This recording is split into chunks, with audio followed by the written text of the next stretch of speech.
Queridos hermanos, vamos a leer pues el Evangelio de Lucas, capítulo 7, el Evangelio de Lucas, capítulo 7, y vamos a leer del versículo 11 hasta el 17.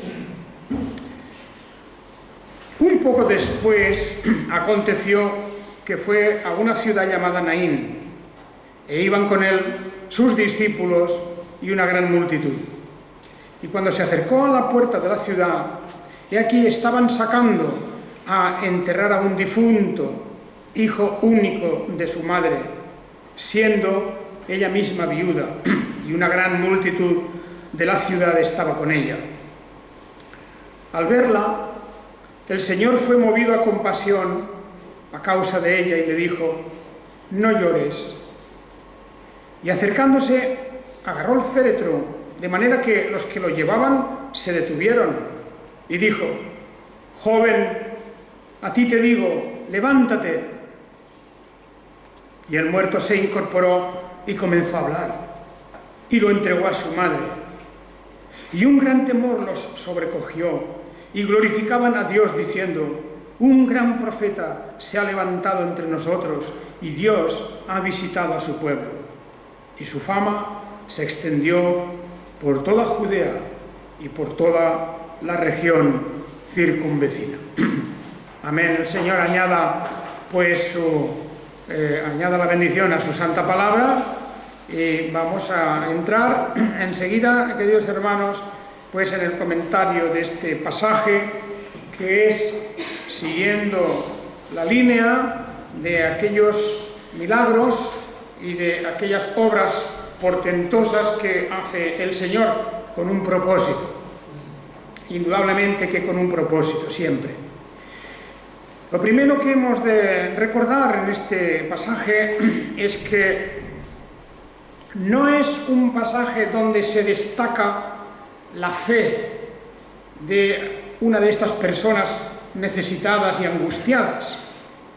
Eso lo vimos en el episodio anterior. Lo vimos en el capítulo 7, del 1 al 10, el siervo del centurión que murió, y que el hombre, este centurión, estaba afligido y pensando que solamente había alguien que podía solucionar aquella situación, acude a Jesús, y lo vimos aquí el domingo pasado de una manera bien sorprendente, porque acudió a Jesús enviando emisarios, humillándose, diciendo: no soy digno de que entres en mi casa. En fin, toda aquella historia tan hermosa que llevó a Jesús a decirle: os digo que ni aún en Israel hallé una fe tan grande. Y conforme a aquella fe, conforme al deseo del centurión, Jesús sanó a aquel joven, aquel servidor que tenía y que estaba ya moribundo. Muy bien, desde luego lo que destaca en aquella historia es la fe del centurión, y hemos de decir que es así, ni aún en Israel. Y el propósito de esa historia era, os acordaréis, demostrar que en Israel no se terminaba toda la verdad, ni siquiera toda la fe. Eso lo pensaban los fariseos, lo pensaría la mayor parte del pueblo de Israel. Nosotros somos los campeones, nosotros somos los privilegiados, nosotros somos los diferentes, ¿verdad? Y claro, como cosa única, este pueblo llegó a desarrollar no una humildad de sentirse favorecido por Dios, sino que se llenaron de soberbia, se llenaron de orgullo, pensando que eran una casta diferente, una etnia distinta, y que allí no podía haber nadie semejante y comparable. Bueno, Jesús en esta palabra les hace ver, claramente les hace ver, que eso no es así. Ni en Israel hallé una fe tan grande. Dejemos eso bien claro y bien asentado, porque ya hemos dicho varias veces, es una gran lección para aquellos que se consideran los superiores por estar en un determinado grupo. somos los mejores porque somos esto o aquello, aquel nombre o este nombre. Hay gente que no está dentro y que es mejor aún. Ni aún en Israel hay una fe tan grande. Pero la historia de esta mañana es la de aquella mujer viuda en una pequeña población que se llamaba Naín. Y aquí no se va a hablar de la fe. De hecho, vemos en la historia un relato en donde la mujer prácticamente no dice nada. La mujer no pide nada, no expresa nada. Simplemente que Jesús, al entrar, cercando ya la puerta, la gran puerta de entrada a la ciudad, las murallas que rodeaban el pueblo, y la puerta salía una comitiva, iban a enterrar a una persona que había muerto. Y él se entera, el Señor se entera que es el hijo único de una mujer que estaba viuda. De manera que la situación era una situación muy diferente de la anterior historia. ¿Qué pasaba aquí? Pues pasaba que Jesús se da cuenta de que esta mujer había quedado completamente sola. Primero había quedado viuda y luego había quedado pues desprotegida porque su hijo acababa de morir. El hijo que probablemente ya tenía una cierta edad y que era toda la esperanza de esta mujer, pues para ayuda, para sostenimiento, para muchas cosas, para compañía. Y la situación, por lo tanto, era dramática para ella. Llevaba indudablemente un golpe ahí emocional, su corazón estaba destrozado, se quedaba sola. En aquellos tiempos, además, una mujer viuda, sola, pues era una mujer desprotegida por completo. Podemos imaginarnos a esta mujer detrás de la comitiva, detrás del féretro, llorando, gimiendo. Su única esperanza acababa de desaparecer. Y debía de ser una mujer apreciada y querida, porque dice que una gran multitud de la ciudad estaba con ella. No era pues una persona desagradable, de esas antipáticas que cuando le pasa una desgracia se queda sola porque nadie la aprecia. No, no. Era una mujer muy querida en la ciudad. Esa gran multitud lo testifica. Cuando alguien muere y tiene muchas amistades, etcétera, pues los parientes y todos los demás, quienes sean, están allí para consolar, para hacer algo, para apoyar a esa situación.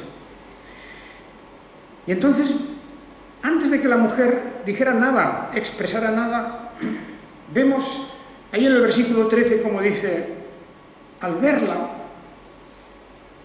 el Señor fue movido a compasión a causa de ella y le dijo: no llores. Bueno, son de estas palabras y de estas situaciones que verdaderamente emocionan, porque se acercó el Señor a la cabeza de la comitiva, allí donde estaba ella, y dice que fue movido a compasión. Y ahora hablaremos de esto.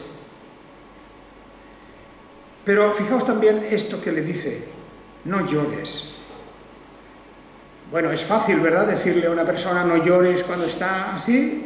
Es prudente, podríamos pensar, es prudente a alguien que se está desahogando, que está tan afligido que no tiene más remedio que expresarlo en sus lágrimas, en su gemir. Está bien decirle no llores. Bueno, es una manera de consolar.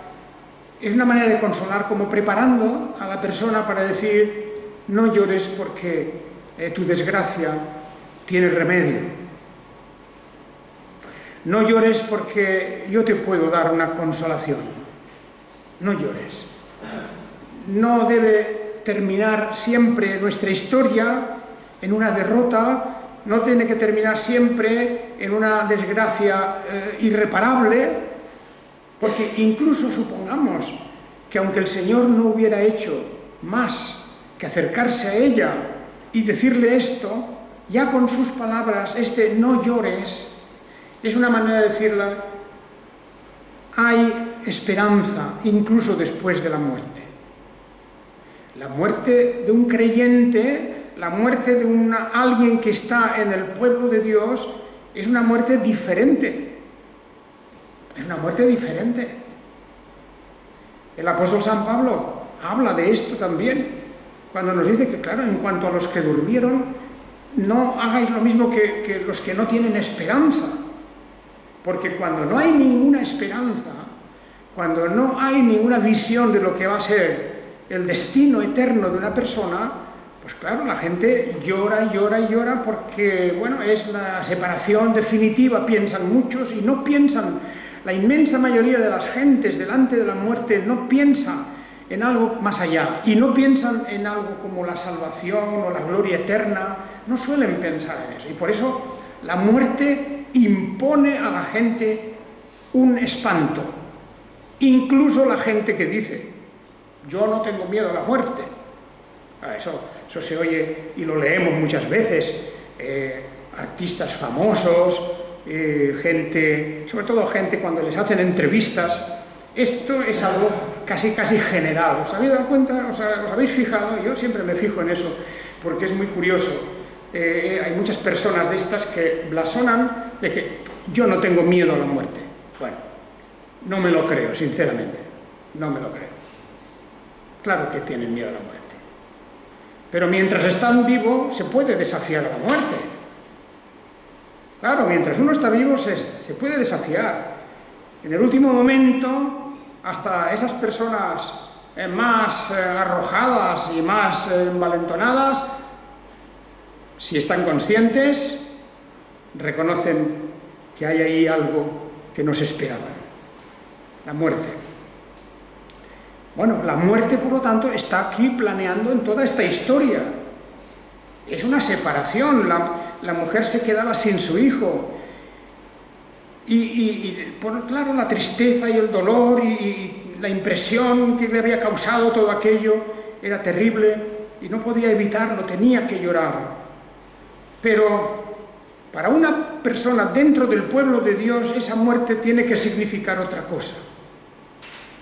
Tiene que significar que es una separación, es verdad, que en esta vida ya no estamos, pero un creyente no puede estar pataleando contra la muerte, como protestando por el hecho de que se va a morir. Hemos de asumir todos nosotros, todos tenemos que asumir la idea y la realidad de nuestra futura muerte. Y hemos de estar preparados, el cristiano ha de estar preparado para su muerte. Y aunque haya llanto, aunque haya dolor, las separaciones causan dolor, y cuando no vamos a ver en esta vida, en este mundo, más a otra persona que amamos y que estimamos, ciertamente que eso trae unas emociones en la vida. Pero la muerte no es el final, no seáis como los incrédulos cuando se enfrentan a la muerte, porque hay esperanza, hay vida eterna, hay una bendición de Dios después de este mundo. Y por lo tanto, hemos de estar seguros de que estamos preparados para eso.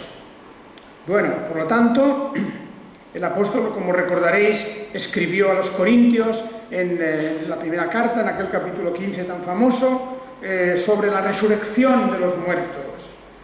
Pues bien, dice, si se predica que Cristo fue resucitado de los muertos, ¿cómo dicen algunos entre vosotros que no hay resurrección de muertos? Porque si no hay resurrección de muertos, tampoco Cristo fue resucitado. Y así continúa en esa argumentación diciendo, pero al final, ¿qué ocurre? Pues es que el Señor ha resucitado, la primicia de los muertos, porque por cuanto la muerte vino por medio de un hombre, y también por medio de un hombre la resurrección de los muertos. Y así, luego el fin, cuando entregue el reino al Dios y Padre, cuando suprima todo imperio y toda autoridad y poder. Es necesario que Él reine. El postrer enemigo en ser destruido es la muerte. Todas las cosas las sometió bajo sus pies.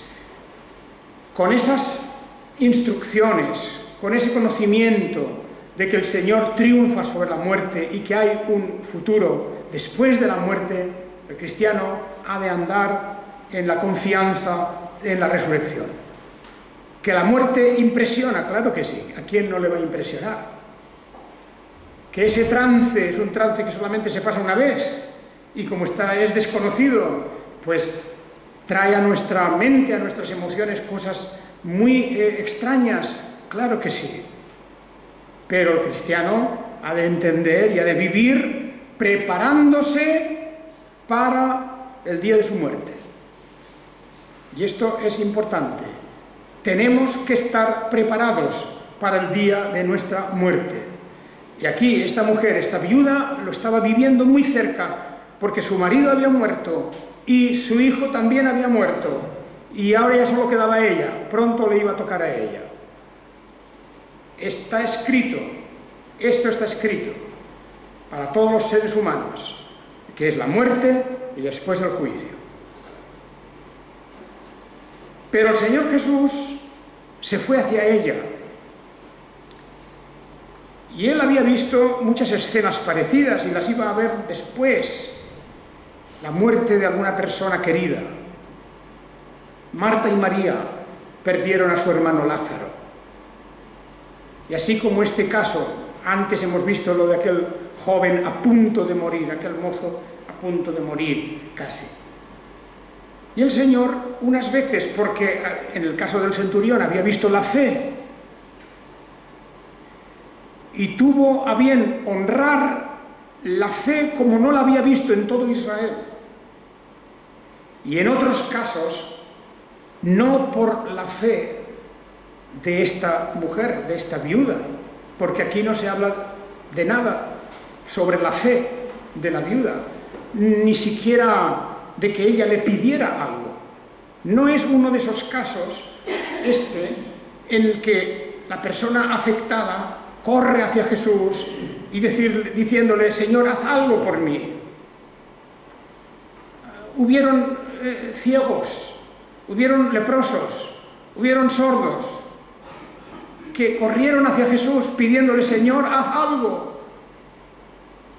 Y el Señor efectivamente lo hizo. Pero hay unos cuantos casos en donde ni lo piden, ni se destaca para nada si hay fe o no hay fe. Porque aquí toda la luz se enfoca no sobre la persona, no sobre la viuda, no sobre la desgracia que tiene la viuda. Aquí nos habla este pasaje de otra cosa. Al verla, versículo 13, al verla el Señor fue movido a compasión. Compasión hacia ella. Y le dijo: no llores. Hermanos y hermanas, este es un texto maravilloso, porque nos habla de uno de los grandes atributos de Dios y de una forma habitual en Dios de obrar y de hacer las cosas. Porque antes de que nosotros pidamos, ya el Señor conoce nuestra necesidad. Antes de que clamemos al cielo, Él está dispuesto a obrar y a actuar. Antes de que expresemos ninguna fe o ninguna de esos aspectos o de esos dones que Él nos ha dado antes de todo eso, antes de que nos movamos, el Señor ya conoce nuestra tristeza, nuestra necesidad. Él conoce todo lo que hay en nuestra mente y Él, que es lleno de gracia, misericordioso y compasivo, Él actúa por propia iniciativa. Por propia iniciativa. Eso es lo que dice, fue movido a compasión. La Biblia está llena de esta palabra y de palabras semejantes: misericordioso, clemente, compasivo, lleno de gracia. En esas palabras vemos uno de los más gloriosos atributos del carácter de Dios. Dios es compasivo. Dios se hace cargo de nuestras necesidades. Dios entiende nuestros sufrimientos. No solamente entiende, sino que se acerca a nosotros a consolarnos. Él es también el consolador. El cristiano ha de encontrar su consuelo en Dios mismo, en su palabra, en sus promesas, en todo lo que aguarda después de la gran tormenta de nuestra vida, de todo este terrible pasaje por esta tierra llena de dolores y llena de amenazas para todo lo que nosotros somos. Bien, pues se compadeció. ¿Cómo es la compasión del Señor? Naturalmente, Dios se compadece del débil. Dios se compadece del que ya no tiene fuerzas y que lo reconoce, que no puede hacer nada. No puede hacer nada. La mujer aquella, esta viuda, es completamente impotente. Ella no puede nada contra la muerte de su hijo. No puede nada contra su propia situación como viuda y como desvalida completamente, sin apoyo, sin ayudas. No puede hacer nada. Y cuando el Señor ve que efectivamente estamos ya en las últimas, que no podemos nada, que no somos impotentes, no tenemos recursos, no tenemos ideas, ¿qué hacer en esto? La situación nos supera, es mucho más grande que lo que nosotros podemos imaginar. Entonces el Señor muestra su compasión. Viene a ayudarnos.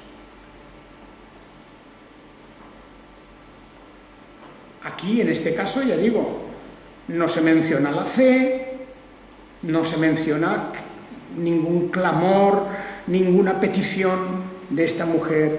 Estaba como resignada, impotente, no puedo hacer nada. Llorar y llorar y llorar. Esa era su única salida, su válvula de escape, el llanto, la tristeza, el contemplar su vida como un vacío. Y de repente viene alguien que le dice: no llores. La compasión del Señor. Bueno, y entonces se acerca al féretro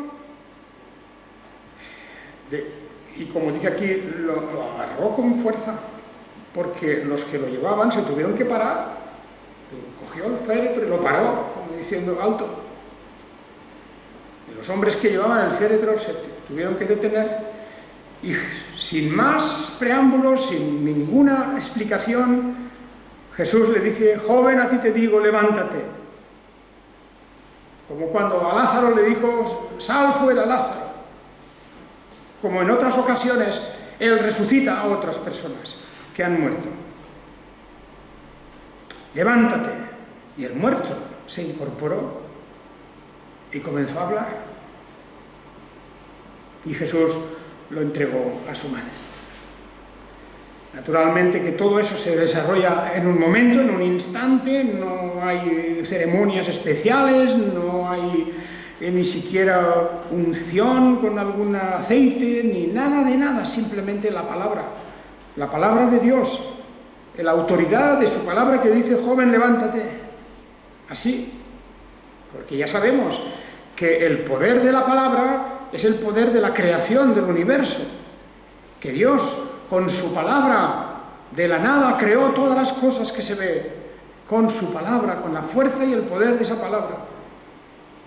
Y así también la vida es una propiedad de Dios, y la restaura, y todo eso es simplemente una manera de prepararnos a todos nosotros para la gran resurrección final.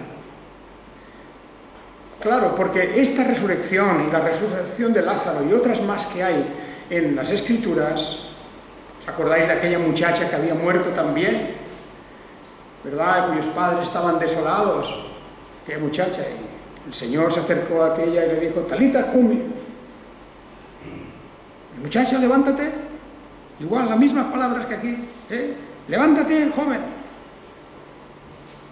Talita cumi. Y en esos casos, todos ellos, estas personas que resucitan, vuelven a la vida normal, claro, también para continuar la vida de antes. Que aunque sea mala, claro, en cierto sentido todos nos aferramos a ella, porque es un instinto que Dios nos ha dado. Nos aferramos a la vida. Y nadie quiere, a menos que tenga una perturbación, nadie quiere provocar su propia muerte. Pero esta vida a la que volvemos, si es que ha resucitado, o en la que estamos, es una vida que definitivamente ha de tener un fin. O sea que esta resurrección, como la de Lázaro, es simplemente un poquito más, es un centímetro más. Un centímetro más, nada más, solo es un poquito, un poco más de tiempo.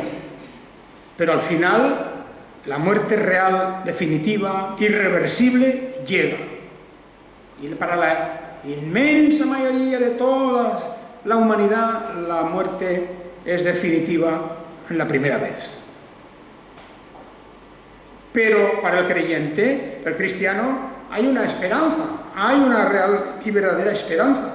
Nosotros estamos seguros, por la palabra de Dios y por la promesa de Dios, de una grandiosa y gloriosa resurrección.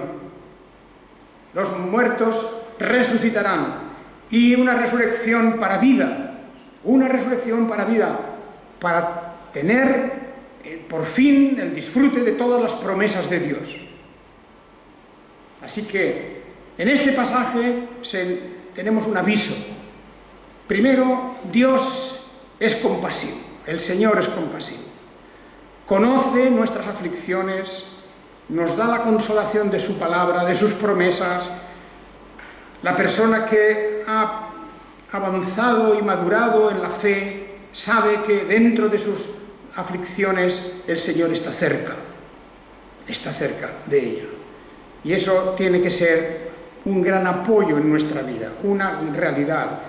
Cuando nos enfrentamos a un grave problema en la vida, cuando nos enfrentamos a una enfermedad, a la posibilidad de la muerte, cuando tenemos otros asuntos que nos perturban, que nos causan daño, que quitan nuestro sueño, el Señor está cerca, es compasivo, sabe que somos polvo, sabe que somos un pueblo que no tiene recursos en sí mismos y por eso se compadece de nosotros, como Él se compadeció de Israel.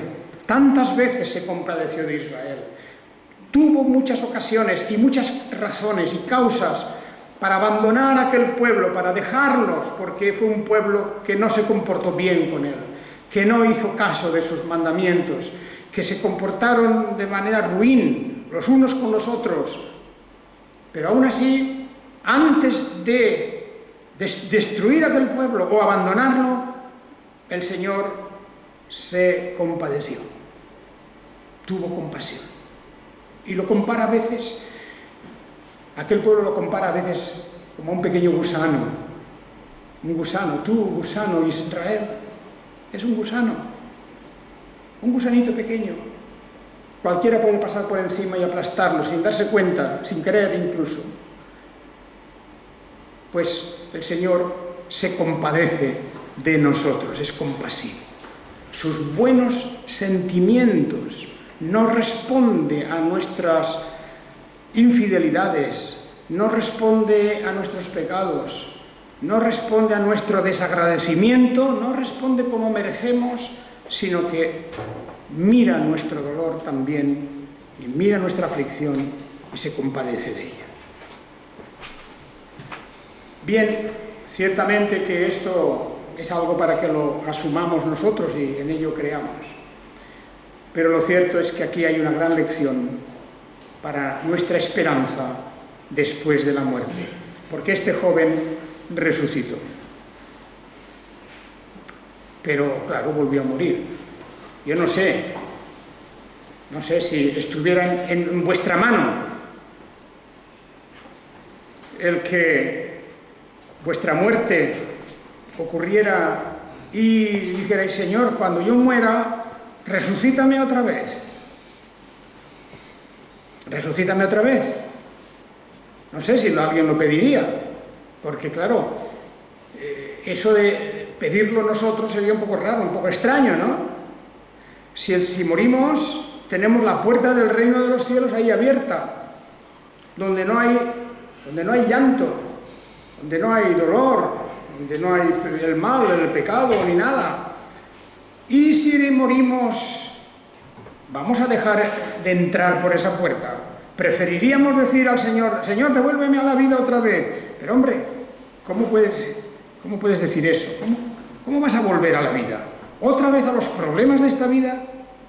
¿Otra vez a todo lo que hay de terrible en este mundo? No. Y nosotros no queremos volver a resucitar. O sea que a este joven el Señor lo resucitó, y lo resucitó compadeciéndose de su madre. Y a Lázaro lo resucitó porque se compadeció de sus hermanas. Pero en realidad, si lo miramos bien, no fue un gran favor para el propio Lázaro. No fue un gran favor para este joven. No lo hizo por el joven. No lo hizo por Lázaro. La resurrección la hizo porque se compadeció de los que estaban con él. Y les dijo, te lo voy a devolver por un tiempo.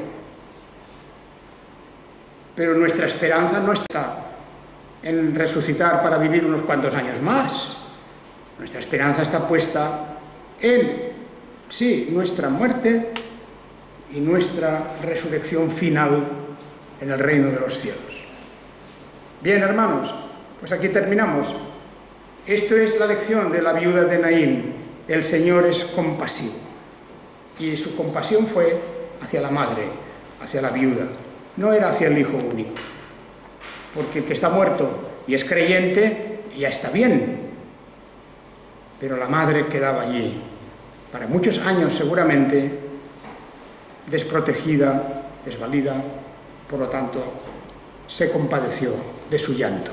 No llores, mujer, yo tengo un remedio para ti. Que el Señor os bendiga. Amén.